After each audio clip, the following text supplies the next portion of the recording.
Hello बच्चों, कैसे हैं आप सब। भाषा ज्ञान में आपका स्वागत है। भाषा की सबसे छोटी इकाई पहचानो तुम मुझको, सब टुकड़े मेरे हो नहीं सकते, वर्ण या अक्षर नाम है मेरे। तो बच्चों, आज हम क्या पढ़ेंगे। आज का हमारा विषय है वर्ण विचार। वर्ण के संकेत बिंदु हैं वर्ण, भेद, अनुस्वार, अनुनासिक, अयोगवार, आगत ध्वनि, संयुक्त व्यंजन, संयुक्ताक्षर, द्वित्व व्यंजन व र के रूप हम पढ़ेंगे। वर्ण देखिए बच्चों क्या होता है। वर्ण भाषा की सबसे छोटी इकाई होती है जिसके टुकड़े नहीं कर सकते। वर्णमाला, वर्णों का व्यवस्थित समूह वर्णमाला कहलाता है। बच्चों, स्वर व व्यंजन को मिलाकर पूरी वर्णमाला तैयार होती है। वर्ण के दो भेद होते हैं, स्वर व व्यंजन। स्वर क्या होते हैं देखिए बच्चों, जो वर्ण बिना किसी की सहायता से स्वतंत्र रूप से बोले जाते हैं वे स्वर कहलाते हैं। हिंदी वर्णमाला में स्वरों की संख्या 11 होती है। कौन कौन से हैं वो स्वर देखिए, अ, आ, इ, ऊ, री, ए, ऐ, औ, औ। ये सभी स्वर कहलाते हैं। हिंदी वर्णमाला में कुछ अन्य वर्ण भी होते हैं बच्चों, देखिए अयोगवाह क्या होते हैं, अंग और अह जो वर्ण है ये संयुक्त ध्वनियां कहलाती हैं। ये ना तो स्वर होते हैं ना ही ये व्यंजन होते हैं। ये अ के योग से बोले जाते हैं, यानी अ मिलकर इन्हें उच्चारण किया जाता है, इसलिए इन्हें अयोगवाह कहते हैं। अनुस्वार, इसे वर्णों के ऊपर बिंदु के रूप में लगाया जाता है जिसे हम अंक की बिंदी कहते हैं। तो इसका उच्चारण शब्द में दो स्थानों पर किया जाता है। इसका उच्चारण आधे म या न के समान होता है। यह खड़ी पाई वाले व्यंजनों के सीधी रेखा के ऊपर लगाई जाती है। हम देखते हैं कुछ बच्चे वर्ण के इधर उधर लगा देते हैं। नहीं बच्चों, अनुस्वार जो लगता है वे खड़ी पाई वाले व्यंजनों के सीधी रेखा के ऊपर लगता है, जैसे गंगा, चंपा, मंदिर, दंगा, चंपक, दंग आदि। आपने देखा होगा कि कुछ शब्द में आधे न की ध्वनि सुनाई दे रही थी और कुछ में आधे म की। अनुनासिक, इसे वर्णों के ऊपर चंद्र बिंदी के रूप में लगाया जाता है। इसके उच्चारण में वायु मुख के साथ साथ नाक से भी बाहर निकलती है, जैसे चांद, माँ, दांत, आंगन, आंधी, छांव और अंधेरा आदि। विसर्ग, इसे वर्णों के साथ इस रूप में लगाया जाता है बच्चों, ये शब्द के अंत में लगता है और दो बिंदी लगती है ऊपर नीचे। हिंदी में इसका उच्चारण ह की तरह होता है। जब शब्द के अंत में विसर्ग लगता है तो उस वर्ण के बाद ह की ध्वनि सुनाई देती है। देखिए कैसे, जैसे प्रातः, अतः, नमः और स्वतः आदि। आगत ध्वनियां, इसके अंतर्गत अ, ज तथा फ आते हैं। इनमें अ को आगत स्वर तथा ज और फ को आगत व्यंजन कहा जाता है। ये वर्ण विदेशी भाषाओं के शब्द हिंदी में आ जाने के कारण विकसित किए गए हैं। ये विदेशी भाषाओं से हिंदी में समाये हैं, इसलिए इन्हें आगत ध्वनियां कहा जाता है। जो अ का प्रयोग होता है वे बच्चों अंग्रेजी शब्दों पर किया जाता है। जो अंग्रेजी शब्द हिंदी में लिखे जाते हैं उस पर अ का प्रयोग किया जाता है। देखिए जैसे डॉक्टर, ऑर्डर, जमींदार, जख्म, सजा, फीस, फकीर आदि, ऐसे बहुत से शब्द होते हैं। अब देखिए बच्चों व्यंजन, जिन वर्णों का उच्चारण स्वरों की सहायता से किया जाता है उन्हें व्यंजन कहते हैं। ये स्वतंत्र नहीं होते, इनके उच्चारण के लिए स्वरों की सहायता लेनी पड़ती है। व्यंजनों की कुल संख्या 33 होती है। व्यंजनों में अ स्वर जुड़ा रहता है। बच्चों, व्यंजन हमेशा स्वर पर आश्रित होते हैं क्योंकि हर व्यंजन में अ स्वर पहले से जुड़ा होता है। अब देखिए व्यंजन कौन से हैं? क, ख, ग, घ, ड़, च, छ, ज, झ, ञ, ट, ठ, ड, ढ, ण, त, थ, द, ध, न, प, फ, ब, भ, म, य, र, ल, व, श, श, स, ह। अब देखिए स्वरों की मात्राएं। प्रत्येक स्वर का एक मात्रा चिन्ह होता है। चिन्हों को व्यंजन के साथ लगाया जाता है। इन्हें मात्रा चिन्ह कहते हैं, जिन्हें व्यंजनों में लगाकर शब्द बनाते हैं। स्वर, मात्रा, प्रयोग और शब्द देखिए। अ की कोई मात्रा नहीं होती है। हर व्यंजन में अ पहले से ही मिला होता है। तो शब्द है कमल और कर। आ की सीधी रेखा होती है। जिस वर्ण में आ की मात्रा मिल जाती है उससे आ की ध्वनि सुनाई देती है। काला कपड़ा। इ की किताब। ई ये व्यंजन के बाद लगती है, जैसे की, कील, कीट। उ यह वर्ण के नीचे घुमाकर ऊपर की तरफ लगती है, इससे छोटे ऊ की ध्वनि सुनाई देती है। कुदाल। ऊ, कू, कू, कूल। री की मात्रा व्यंजन के नीचे छोटा सा सी बनता है, तो इससे री की ध्वनि सुनाई देती है। क के नीचे क्री, कृष्ण, कृपा। ए की मात्रा व्यंजन के ऊपर एक मात्रा लगती है। कै, कैला, केशव।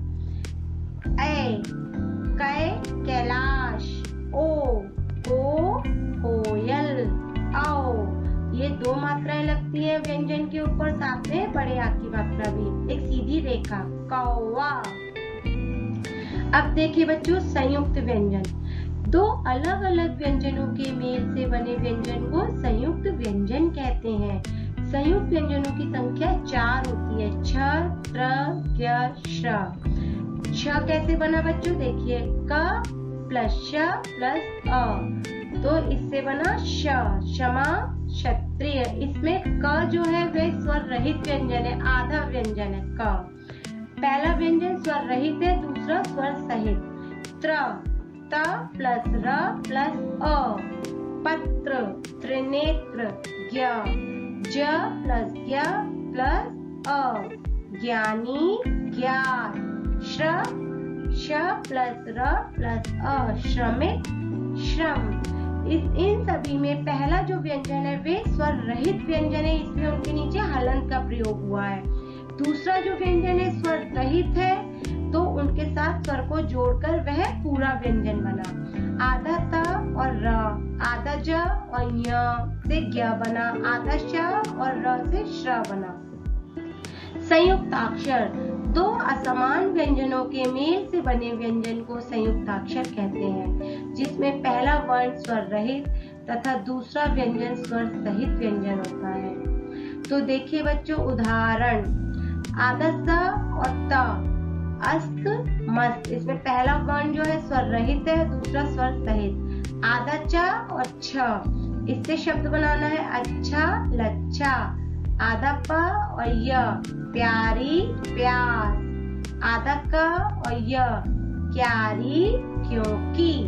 आधा क और ख, मक्खन, मक्खी। पहला व्यंजन स्वर रहित होता है, इसलिए इसके नीचे हलंत का प्रयोग किया जाता है। स्वर रहित व्यंजन हमेशा आधा होता है। द्वित्व व्यंजन। दो समान व्यंजनों के मेल से बने व्यंजन को द्वित्व व्यंजन कहते हैं, जिसमें पहला वर्ण स्वर रहित होता है और दूसरा व्यंजन स्वर सहित होता है। जैसे देखिए दो समान व्यंजनों का मेल है। आधा स और स, लस्सी, रस्सी। आधा च और च, बच्चा, कच्चा। आधा न और न, अन्न, गन्ना। आधा का, चक्का, मक्का। आधा ता और त, छत्ता, गत्ता। इसमें पहला जो वर्ण है ये स्वर रहित व्यंजन है, दूसरा जो है वे स्वर सहित व्यंजन है। इसमें पहला व्यंजन स्वर रहित होता है, इसलिए इसके नीचे हलंत का प्रयोग किया जाता है। स्वर रहित व्यंजन हमेशा आधा होता है। अब देखिए विशेष। अ वर्ण की कोई मात्रा नहीं होती है। स्वर रहित व्यंजन के नीचे तिरछी रेखा लगाई जाती है, जिसे हलंत कहते हैं। इनके लगाने से व्यंजन के आधे होने का बोध होता है। जैसे क प्लस अ, इसमें क आधा है। क में अ स्वर जब जुड़ गया तब वह पूरा होगा। र व्यंजन के विभिन्न रूप। र एक ऐसा व्यंजन है जिसका अन्य व्यंजनों के साथ मेल होने पर उसका रूप बदल जाता है। देखिए कैसे। रेफ, जब र किसी अन्य व्यंजन या र के साथ मिलाकर बोला जाता है तब उसे हमेशा दूसरे वर्ण रेफ से लिखा जाता है। रेफ को हमेशा उस व्यंजन की शिरोरेखा के ऊपर लगाते हैं जिसके साथ मिलाकर बोला जाता है। बच्चों, जिस शब्द में र की ध्वनि जिस वर्ण से पहले सुनाई देती है उस वर्ण के ऊपर रेफ का प्रयोग करते हैं। जैसे धर्म, म से पहले र की ध्वनि सुनाई दे रही है तो म के ऊपर हम रेफ लगाएंगे, और र के आधे र है वो तो र के नीचे हलंत लगाएंगे जब हम उसका विच्छेद करेंगे। कर्म, म से पहले र की ध्वनि सुनाई दे रही है तो म पर रेफ लगेगा। पर्व, पर्वत, प प्लस र प्लस व प्लस त। पदेन, पदेन दो तरह से लगाया जाता है, एक तिरछी रेखा होती है बच्चों और एक उल्टा वी। अब देखिए इनका प्रयोग कहाँ और कैसे होता है। यदि कोई व्यंजन अन्य व्यंजन र से मिल रहा है तो उसे तीसरे वर्ण पदेन से लिखा जाता है। पद का अर्थ होता है पैर। यह खड़ी पाई वाले व्यंजनों के नीचे लगता है। बच्चों, जो तिरछी रेखा वाला पदेन होता है ये वाला, यह खड़ी पाई वाले व्यंजन प्लस र। क्रम, जिस व्यंजन के बाद हमें र की ध्वनि सुनाई देती है उस व्यंजन के नीचे हम पदेन का प्रयोग करते हैं। क प्लस र प्लस म, क्रम। क के बाद में म की ध्वनि आ रही है तो क के बाद में र लगेगा और क के नीचे पदेन का प्रयोग करेंगे। प्रण, प प्लस र प्लस ण, प्रण। गोलाकार व्यंजन के नीचे हम उल्टा वी वाले पदेन का प्रयोग करते हैं। गोलाई वाले व्यंजन ट और ड के साथ पदेन इस रूप में लगता है। ट्रक, ट प्लस र प्लस क, ट्रक। ड्रम, ड प्लस म, ड्रम। री, वर्ण विच्छेद करते समय री की मात्रा वर्ण के नीचे लगती है। कृषक, क प्लस री प्लस श प्लस अ प्लस क प्लस अ, कृषक। कृतघ्न, क प्लस री प्लस त प्लस अ प्लस घ प्लस न प्लस अ। जब कृपालु, क प्लस री प्लस प प्लस आ प्लस ल प्लस उ। मृग, म प्लस री प्लस क प्लस अ। तो जिस वर्ण के नीचे री की मात्रा लगी है उसका विच्छेद करते समय री से ऋषि उसके बाद लिखेंगे। आओ दोहराएं। मुंह से निकलने वाली आवाज को ध्वनि कहते हैं। वर्ण भाषा की सबसे छोटी इकाई होती है। वर्णों का व्यवस्थित समूह वर्णमाला कहलाता है। वर्ण दो प्रकार के होते हैं, स्वर और व्यंजन। स्वरों का उच्चारण स्वतंत्र रूप से होता है। व्यंजन स्वरों पर आश्रित होते हैं, उन्हें स्वरों की सहायता से बोला जाता है। अंग तथा अयोगवाह कहलाते हैं। व्यंजन के साथ लगने वाले स्वरों के चिन्ह मात्रा कहलाते हैं। दो व्यंजनों के मेल से बने व्यंजन को संयुक्त व्यंजन कहते हैं। छ, त्र, क्य और श्र ये 4 संयुक्त व्यंजन होते हैं। दो अलग अलग व्यंजनों के मेल से बने व्यंजन को संयुक्ताक्षर कहते हैं, जिसमें पहला वर्ण स्वर रहित और दूसरा वर्ण व्यंजन स्वर सहित स्वर होता है।